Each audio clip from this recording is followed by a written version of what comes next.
কুষ্টিয়ার মিরপুরে পূর্ব বিরোধের জেরে স্থানীয় পত্রিকা দৈনিক আজকের সূত্রপাতের উপজেলা প্রতিনিধি ফিরোজ আহমেদের উপর হামলা চালিয়েছে সন্ত্রাসীরা।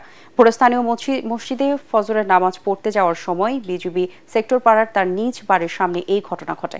এ সময় সন্ত্রাসীরা হাতুড়ি, ইট ও লোহার রড দিয়ে ফিরোজের মাথা, পা, হাত সহ শরীরের বিভিন্ন অংশে আঘাত করে। তার চিৎকারে আশেপাশের লোকজন ছুটে এলে হামলাকারীরা পালিয়ে যায়।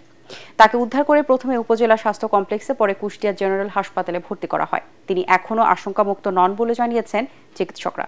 এ ঘটনার পর থেকে অভিযুক্ত মিলন সহ তার পরিবারের লোকজন পলাতক রয়েছে।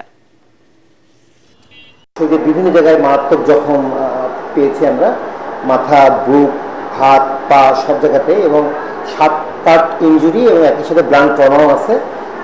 তো আমরা এগুলো আপাতত তাকে করেছি, আমাদের আন্ডারে ভর্তি রেখেছি এবং পরীক্ষা নিরীক্ষার জন্য সব পরীক্ষা নিরীক্ষার কাগজপত্র রেডি করে দিয়েছি।